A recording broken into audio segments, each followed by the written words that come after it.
Coffee shops are already a go-to stop for a quick recharge if you need some caffeine. Now customers at the world's biggest coffee chain will be able to power up their phones as well as themselves. Starbucks is rolling out wireless charging spots across the U.S. and its stores. Pilots in Europe and Asia are also expected within the year. The coffee chain is teaming up with Duracell Powermat to install the wire-free chargers. And the CEO of Powermat, Ron Poliakine, joins me here in New York. Thank you so much for being with us today. Hi, good morning. This is interesting because when I first saw this, I thought, oh, you know, charging mats, charging stations. I know all about that. Someone's always pitching me one for my house, for all my gadgets and stuff. This is a little bit different, though, isn't it? Because you're targeting public places for the first time. What do you think the potential is here? Yeah, so I think the problem we're trying to solve is very simple. When you're out and about the city, you're running out of battery. You're getting into Starbucks, you place your phone on the counter, and you get a charge while you're having your coffee. This is a very intuitive kind of service that we think that has a lot of potential.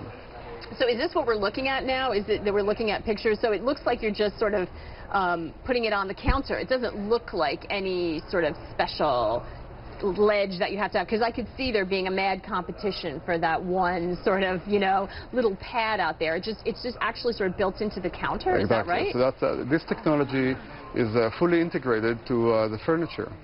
So wherever you sit, you simply place your phone the same way you do it today, and like Wi-Fi, you expect your emails to be downloaded, and now you expect your phone to be charged. And that's the thing. Was it a tough sell for Starbucks? Because we take so much of this for granted. I didn't realize that when Starbucks introduced Wi-Fi, it was a very novel idea to be able to get that at a public place. Now it's in almost every cafe, every store you go into, it's accepted as common policy. Was it hard for them when you were pitching this idea to team up with them to get them to say yes?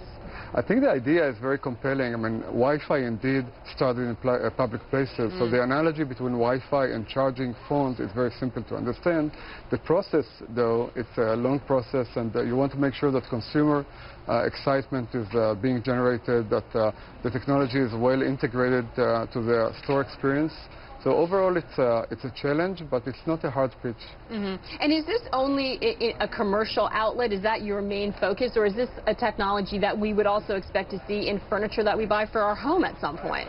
Yeah, I think that if you think about the Internet of everything, and if you think about services that are beyond just the mobile phone itself, you can expect power to be changing forever. So you can expect to be in your kitchen, place your coffee maker, expect it to work without the cords and the prongs. You can expect to see those technologies in airports, in hotels, in offices, and this, to our mind, that's the first step in a big revolution of changing the way people are getting power to their devices. And I was in a doctor's office yesterday where someone was scrambling over my lap and moving a water cooler in order to plug in to recharge. So I'm assuming that experience, as unpleasant as it was, will be a thing of the past. Fascinating stuff. Thanks so much for coming in and on a perfect week as we focus on Israeli startups, which is where you also got your start. Thanks so much, Ron. Thank you.